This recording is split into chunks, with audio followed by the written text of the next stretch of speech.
The Galactic Concord met under the radiant glow of HFY Station, a massive structure orbiting a blue-white supergiant that pulsed like a living thing. Inside the central chamber, diplomats, warlords, and scholars from over 30 advanced alien civilizations gathered in a circle of tall, hovering seats, their voices blending into a chorus of scoffs, chuckles, and condescension. A single human stood at the center, surrounded by towering creatures with crystalline eyes, feathered jaws, glistening tendrils, and metallic limbs. Colonel Marin Holt, Earth's representative, wore a simple navy uniform with a silver eagle pinned to her collar, but her face showed no emotion as the council mocked her homeworld, Earth.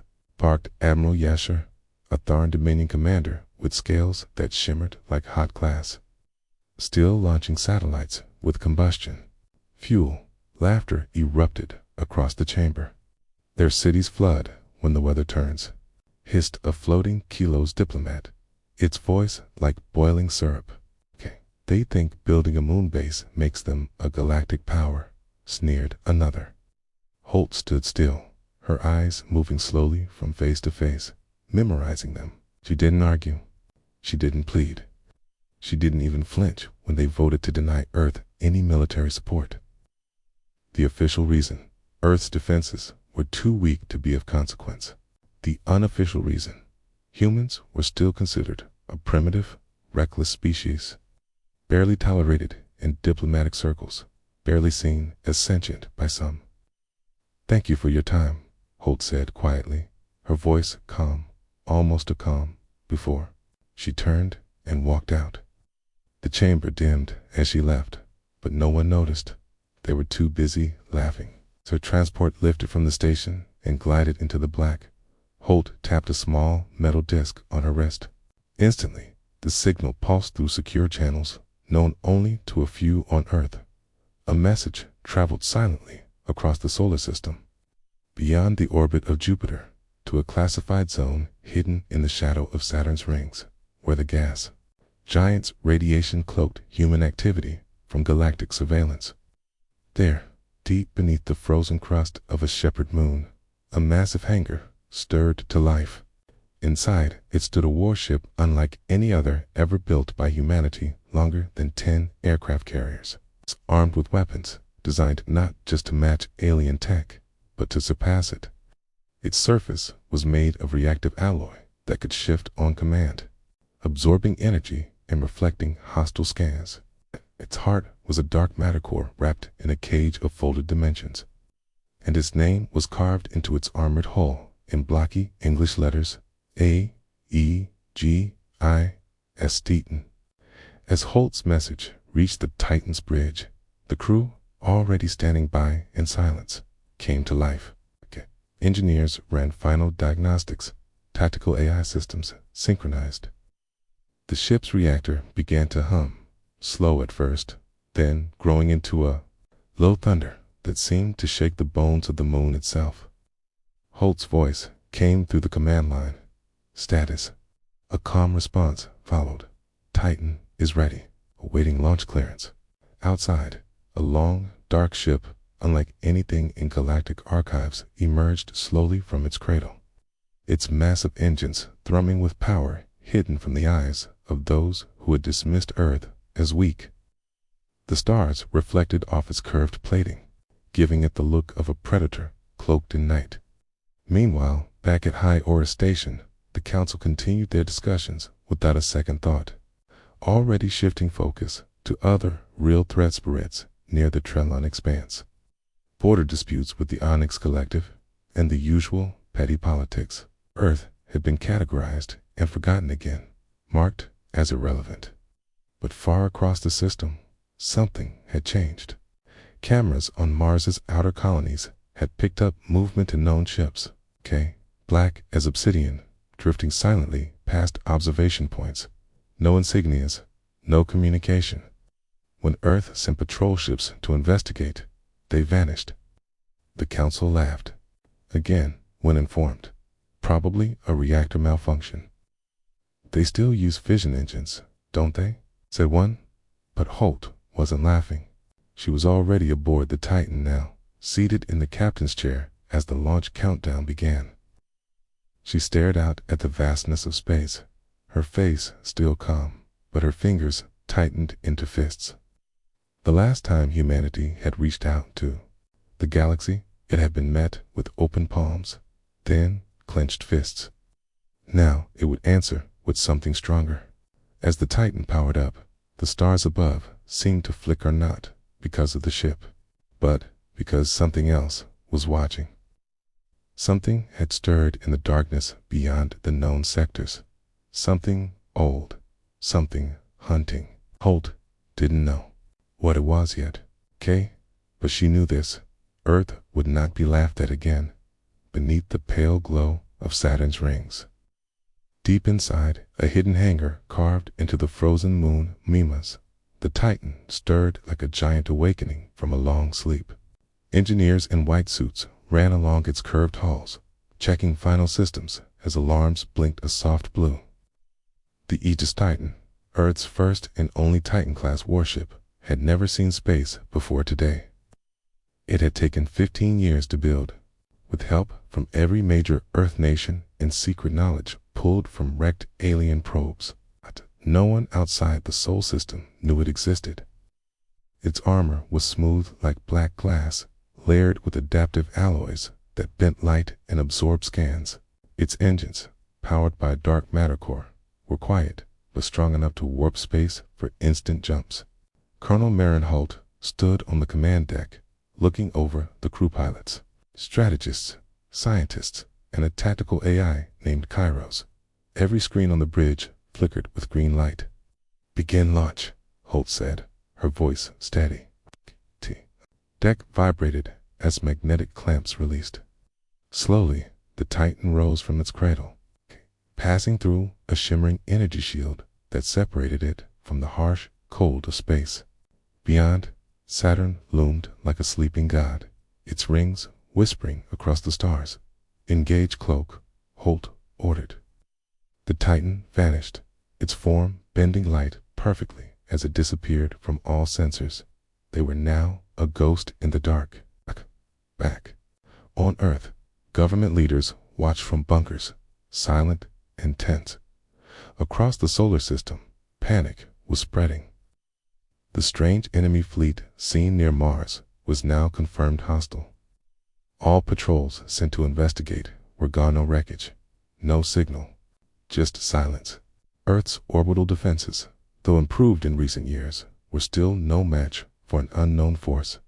Many feared that the Council's denial had doomed the planet, but Holt had a plan. She hadn't begged for help. She had bought time to launch the Titan. As the ship moved past Jupiter's orbit, Kairos spoke in a calm voice. "Enemy vessels approaching Mars colony orbit. Estimated impact on outer satellites in 8 hours." Holt turned to her crew. "Set course. No lights, no transmissions." The Titan sped silently across space, faster than any human ship before it. On the Galactic Concorde's central station, High Oris, new data caused sudden chaos. A deep space scan picked up a brief distortion and energy surge, unlike any on record. It matched nothing from known species. Could it be Earth? Someone whispered, but they quickly dismissed it. Earth didn't have that kind of technology, or so they thought. The Titan reached Mars orbit in 5 hours. From behind the shadow of the moon Phobos, Holt saw them 12 enemy vessels, long and black, shaped like knives. It didn't glow, didn't hum, didn't even leave a trail. They simply moved in perfect silence, as if space itself bent around them. Enhanced the view.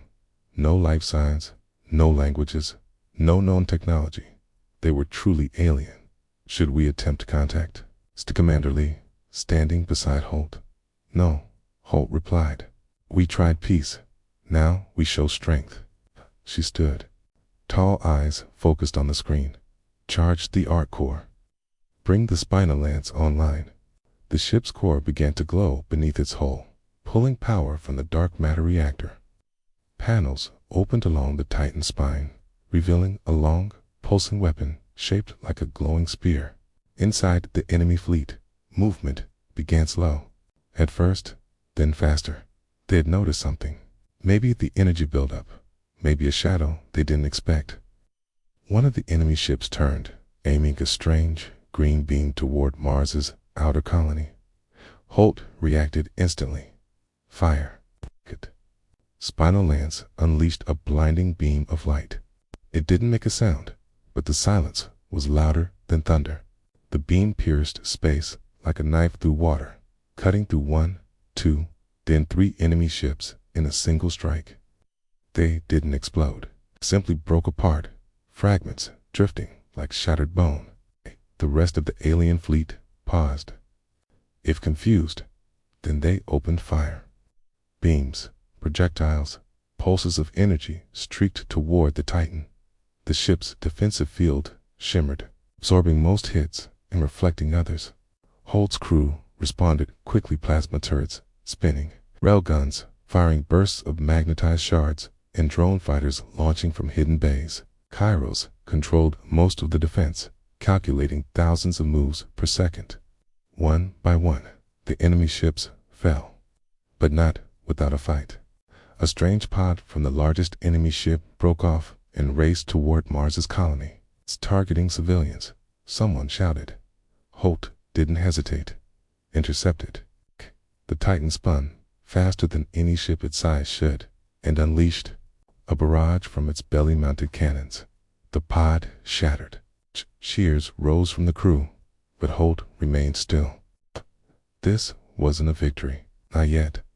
As the last enemy ship tried to retreat, the Titan followed and disabled it with a precise EMP blast. The wreck drifted slowly, powerless. Scan it. I want to know who they are, Holt said. But Kairos responded with a chilling line. Unknown. Architecture. Unknown materials. Biological traces. Absent. Are they drones? Lee asked. Voice quiet. Holt didn't answer. She stared at the screen, then ordered the remains collected. We'll study them later. For now, send a message. A comms officer activated the channel, linking the Titan to all known galactic frequencies. Holt stepped forward. Her face was calm, her voice steady. To the Galactic Concord, Earth's request for aid was denied. We understand. Consider this our formal response. Then she ended the transmission. Across the galaxy, silence followed. On High Aura Station, council members watched the footage in shock. The ship they had mocked as a myth was real, and it had done what no Concord fleet had managed in decades destroyed. An unknown enemy with ease. Some council members called for emergency meetings. Others tried to pretend nothing had happened. But the truth was out. Earth was no longer the helpless child of the stars. It had grown teeth. Holt leaned back in her chair as the stars moved slowly outside the Titan's window. Prepare for next jump, she said. Where to? Asked Lee. Holt looked at the alien wreck drifting behind them, wherever these things came from. And as the Titan vanished into the dark once more, the galaxy held its breath in the cold emptiness between stars. The Titan drifted in silence, hidden behind the dark side of an asteroid near the edge of the solar system, its hull cloaked and still, watching, listening. Colonel Marin Holt stood on the command deck, arms folded behind her back, as fixed on the main screen that showed a zoomed-in image of the enemy wreckage they had captured days ago.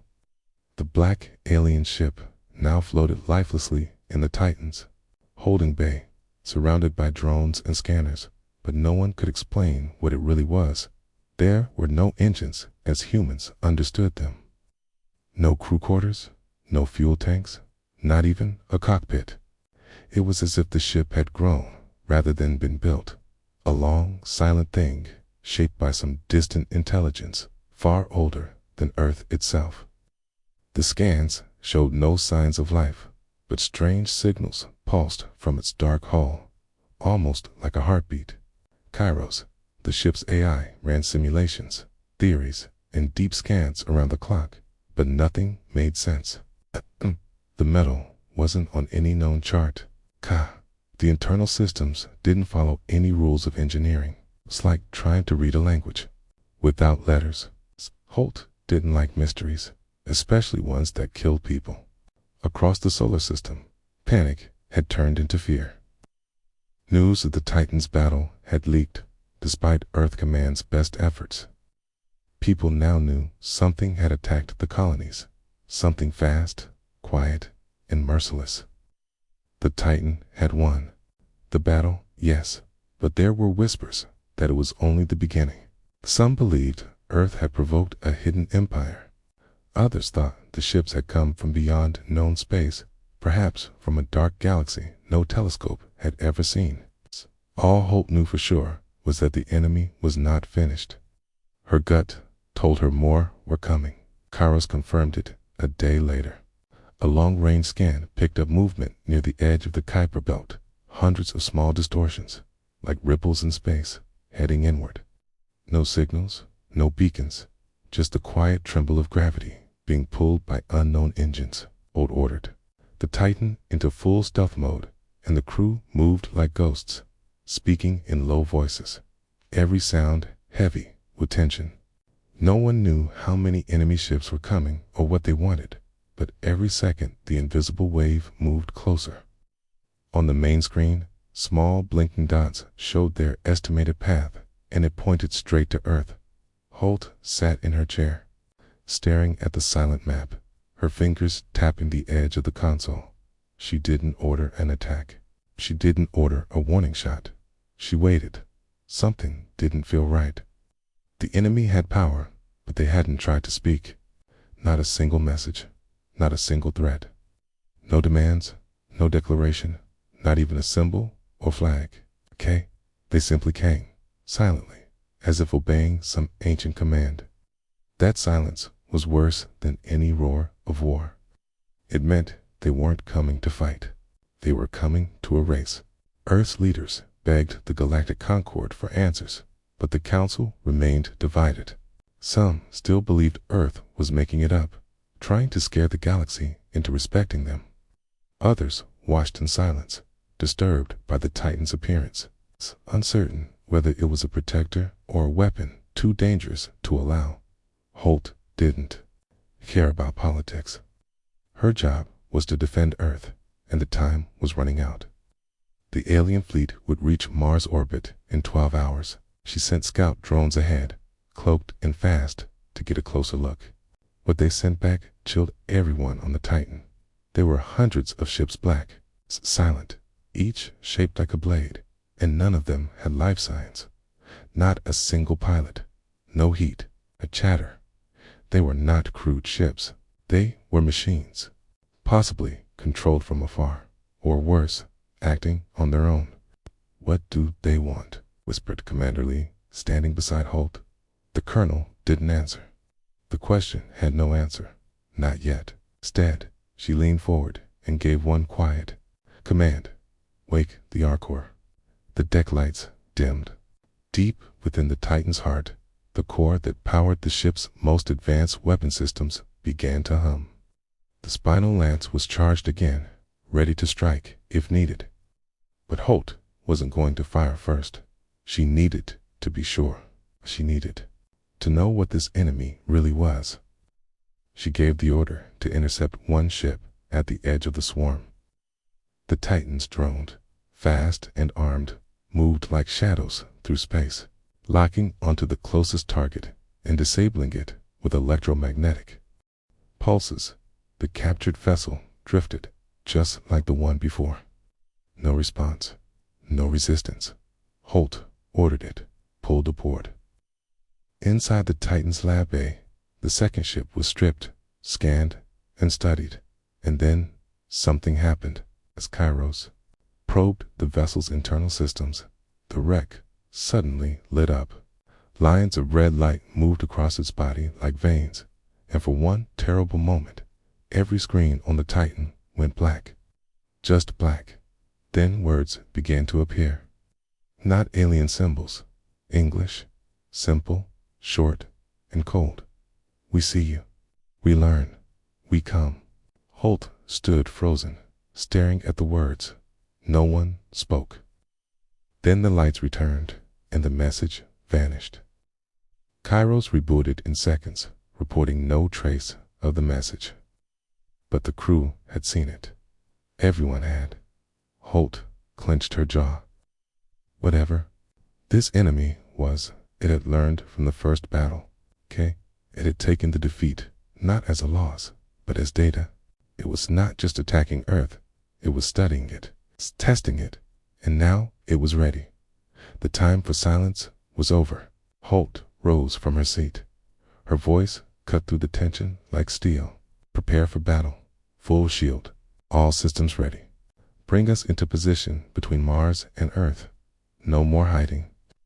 The Titan moved, silent, no more, rising from the shadows like a beast made of metal and fire. As it flew forward, the enemy fleet moved too, still without sound, without warning, coming not as an army, but as a wave. There would be no negotiation. There would be no mercy. Holt watched the stars vanish behind the growing mass of enemy ships. She did not blink. She did not flinch. Her voice remained calm, her body still, but her heart beat louder with every passing second. Because now, finally, she understood. This was not a war of empires. This was not about power, territory, or pride. This was a test.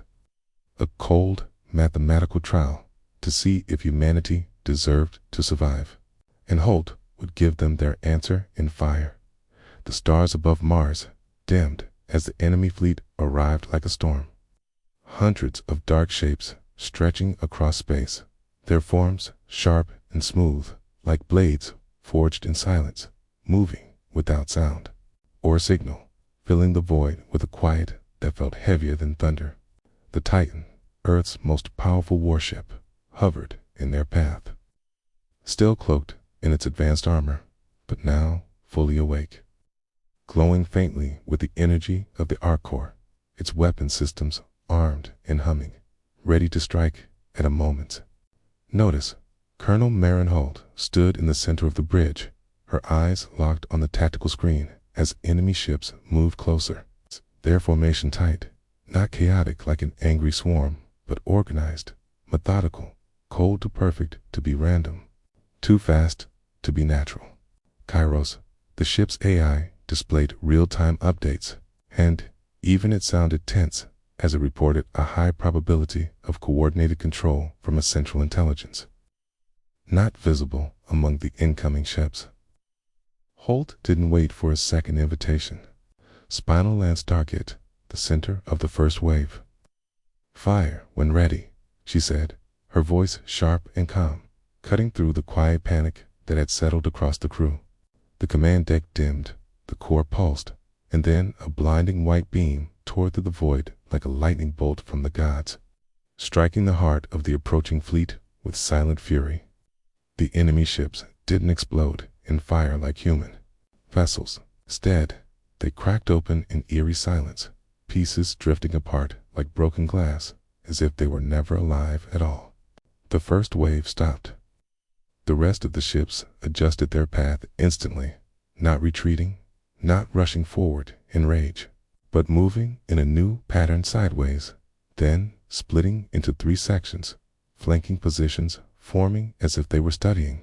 The Titan's reaction, learning its methods in real time. Holt didn't blink. Bring plasma turrets online. Drones deploy and screen the rear, she ordered. And the Titan's underbelly opened, releasing swarms of sleek, fast fighters that streaked into space, weaving between enemy flanks, distracting, scanning, firing. The battle had begun, but there was no screaming, no voices crying out.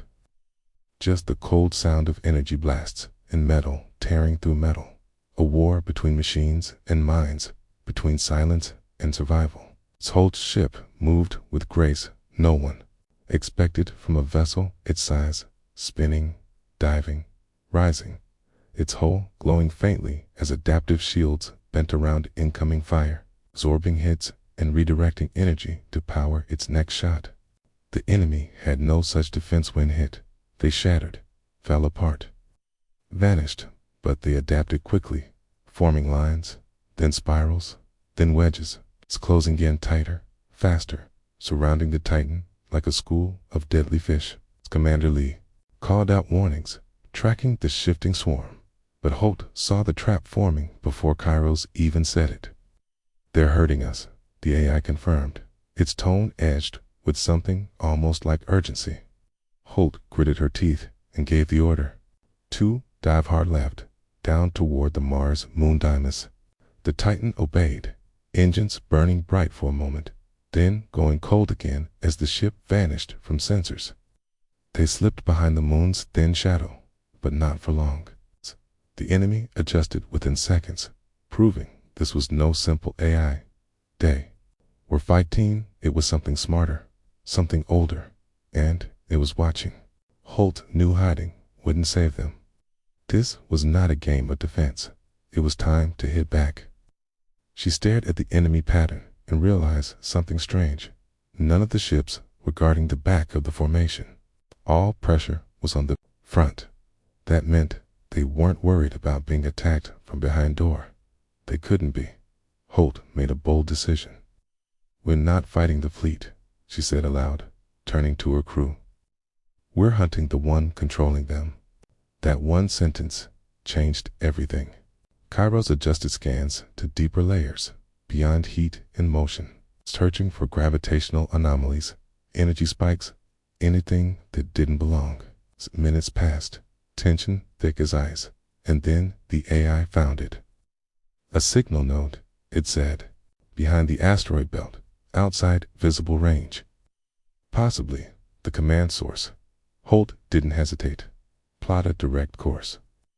"Prepare for warp jump stealth mode engaged." The Titan shuddered as its core pulled space around it, folding reality for a single silent moment. And then it was gone, leaving the enemy swarm confused. Their target vanished. In seconds, the Titan emerged near the cold rocks beyond the asteroid belt, deep in the shadow of an ancient comet. And there, hidden among debris, was something no human had ever seen. A giant sphere, blacker than space itself, smooth and featureless, floating in place like it had always been there. No lights, no openings, just presence, Kairos confirmed. It was emitting pulses low. Deep frequencies felt more than heard, like a heartbeat echoing through space. Holt felt it in her bones. "That's it," she whispered. "That's the brain." No one knew how to attack it. The surface reflected scans, and the AI warned that any approach might trigger a counterattack stronger than anything they'd seen. But Holt didn't care. She was done waiting. Spinal lance full charge. Aim for the exact center. Fire. Key. The weapon took longer this time, pulling deep from the arc core, glowing hot as the Titan vibrated, almost trembling with energy. Then, like a spear thrown by fate, the beam shot out dead silent, perfectly straight, hitting the sphere dead center. For one moment, nothing happened. Then everything did.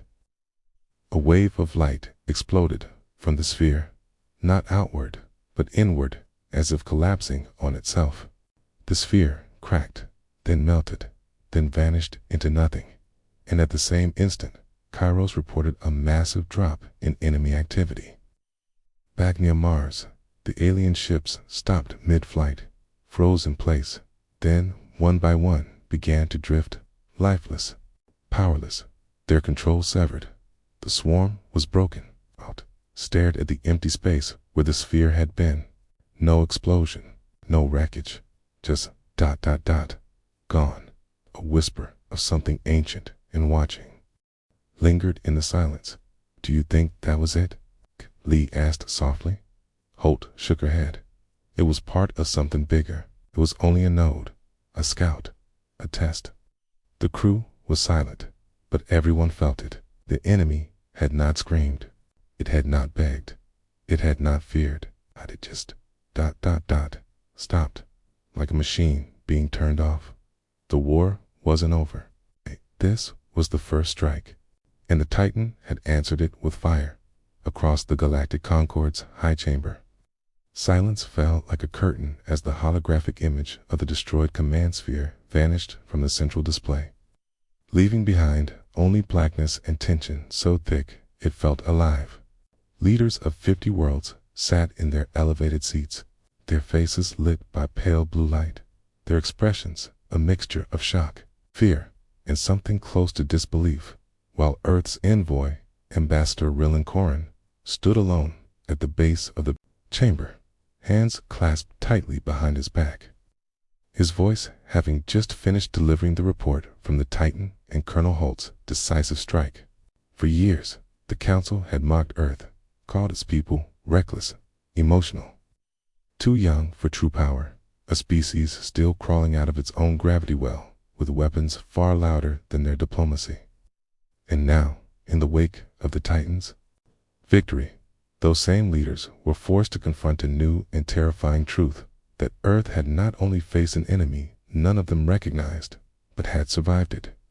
Struck first and broken part of its power without help, without asking permission. Ryland's voice had been calm, measured, but every word carried weight.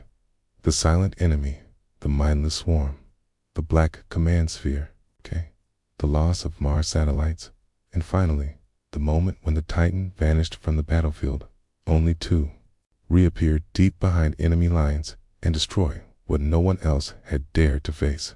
The silence was broken by Chancellor Thurvac of the Corran system, a towering reptilian figure whose race had once ruled their quadrant with iron force, now leaning forward, voice laced with caution and suspicion, as he asked, "And you're certain it's over?"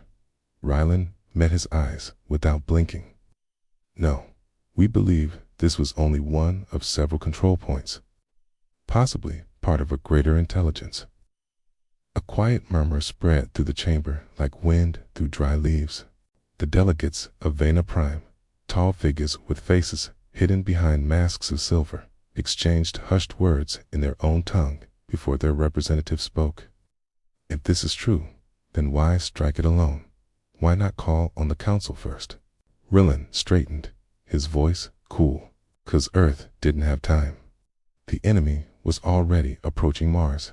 The Titan acted to prevent a loss of life across multiple colonies, including Concord-sanctioned stations that made several leaders shift uncomfortably. Earth had done what they all feared, use its new warship, not just to defend itself, but to act without waiting for approval, without consensus, without debate. For some, this was bravery. For others, it was a warning. Admiral Khalees of the Vorn Dominion, a stern woman with white eyes and skin like stone, leaned forward. "You claimed this enemy did not communicate, offered no chance to negotiate. How can we be certain this was not an overreaction?" Ryland took a breath. "Because they sent no message, no symbol, no identity. Simply came and began wiping out installations without hesitation. We studied their wreckage. These weren't ships. These were weapons, controlled, programmed. The Titan tried to intercept one. It responded with a psychic pulse that shut down our systems temporarily and delivered only one message: we see you, we learn, we come." A chill swept through the chamber.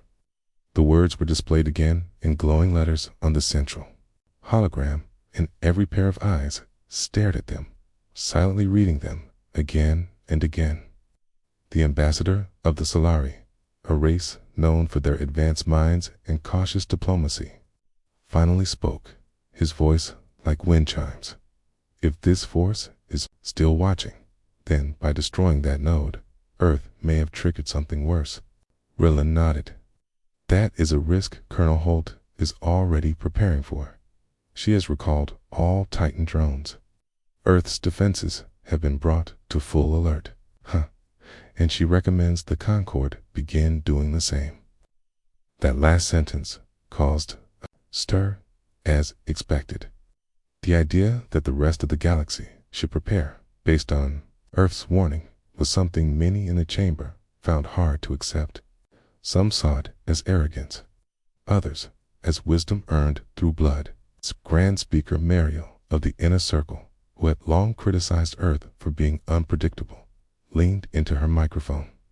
How do we know the Titan itself did not provoke this threat? Its weaponry is unlike anything we've authorized. Rylan didn't flinch, because we did not fire first. The enemy destroyed colonies. We responded. That is self-defense.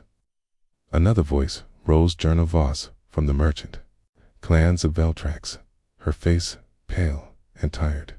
If they return in greater numbers, who else has ships like the Titan? The question hung in the air. The truth was simple. No one did. Earth had built something no one else dared. A warship meant not just to fight battles, but to survive. First contact with the unknown. And now that it had done exactly that, the galaxy had to face the consequences. A new kind of war was coming, and they were not ready. Some in the council wanted to form a coalition. Others wanted to isolate Earth, fearing that its actions would draw greater danger toward them. A few proposed disarming the Titan, calling it too dangerous to let one planet wield that much power. But Rylan stood firm, knowing that every word he spoke would shape how the galaxy viewed humanity from this point forward. We didn't ask for this war, he said, his voice quiet but unshaken, but we didn't run from it either. Earth faced something none of us had seen before. We stood our ground. Now we're telling you this enemy is not gone. It is learning. It is watching. Hannah will return. The chamber lights dimmed slightly as the main screen shifted again, this time to a slowed replay of the Titan's battle footage, showing enemy ships moving in perfect harmony, then freezing mid-flight the moment the command sphere was destroyed. Then, in haunting silence, the broken ships drifted apart. No fire, no cry, stillness. The footage ended, and for a long moment, no one spoke, stepped back, signaling he had said all he needed. Now it was the council's turn to respond. Across the chamber, leaders began quiet debates in private cumlings, voices hidden, expressions unreadable. But even amid the diplomatic murmur, one thing was clear: something had shifted. Earth, once mocked and doubted, had become the first line of defense against something far greater than politics, far older than war, and far colder than any enemy the galaxy had known. The Titan had spoken in light, and now the galaxy had to decide whether to listen or wait until silence returned. Darker and deeper than ever before, above Earth's orbit, the Titan floated silently, its dark hull reflecting the pale glow of the blue planet below.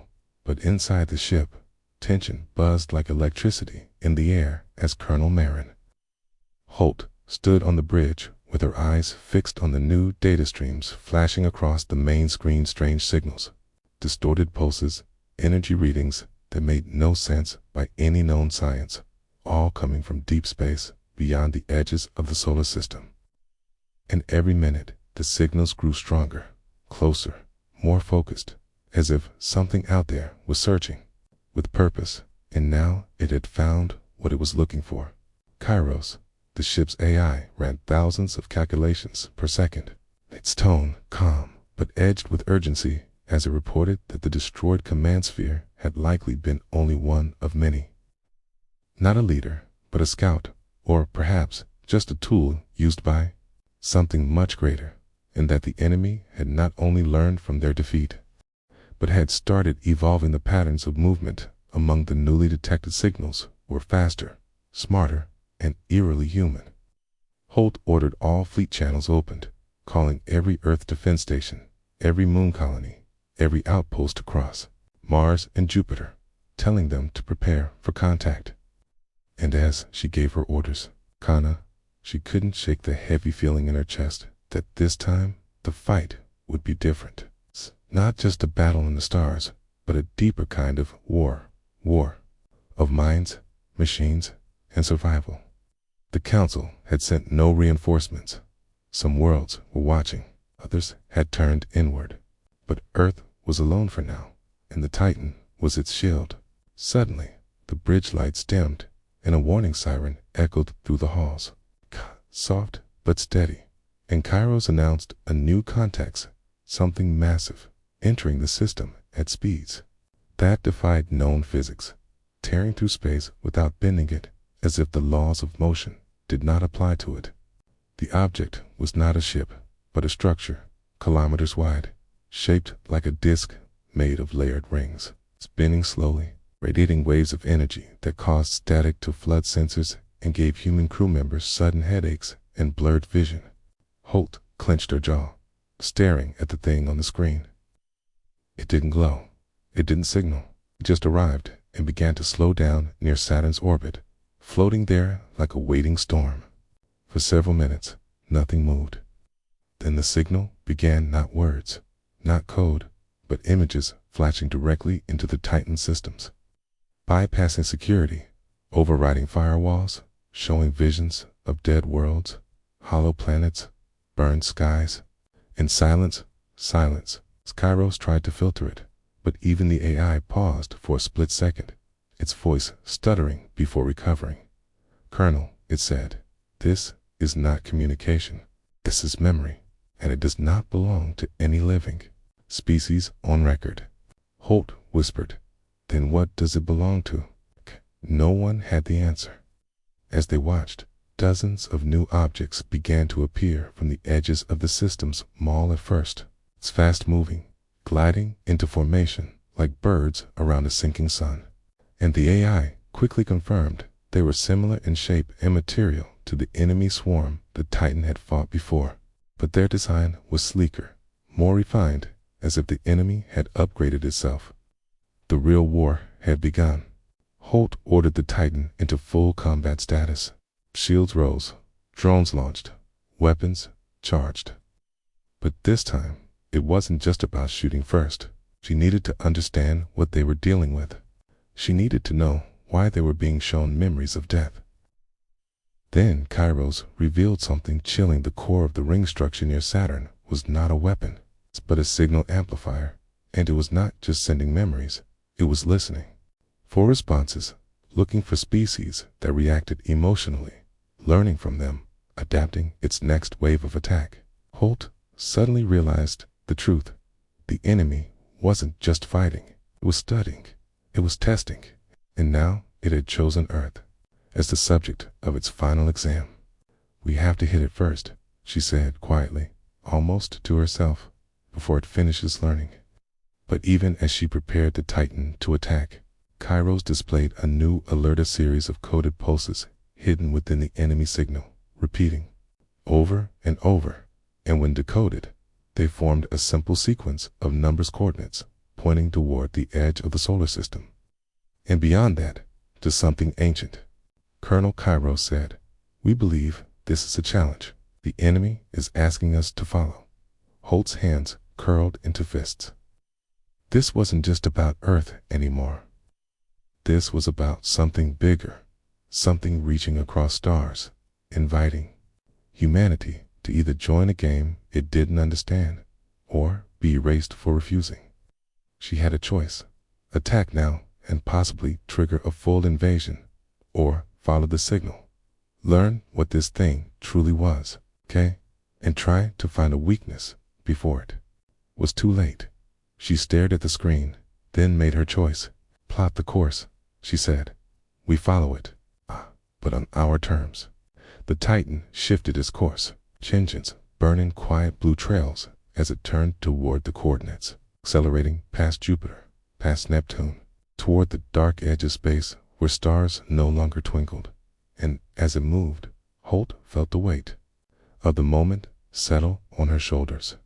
Humanity had always looked up at the stars and wondered if it was alone. Now it knew, and the answer was worse than being alone. It was being watched by something that did not fear, did not speak, and did not rest. The Titan flew into the darkness, carrying with it Earth's last hope. And behind it, far in the distance, the ring structure near Saturn began to spin faster, like an eye opening wide and across the stars. Other eyes began to open too. The real war had begun, and it would not be fought with armies. It would be fought with will, with fire, with the strength of a single ship against the silence of 1,000 lost civilizations. The Titan did not flinch. It only burned forward.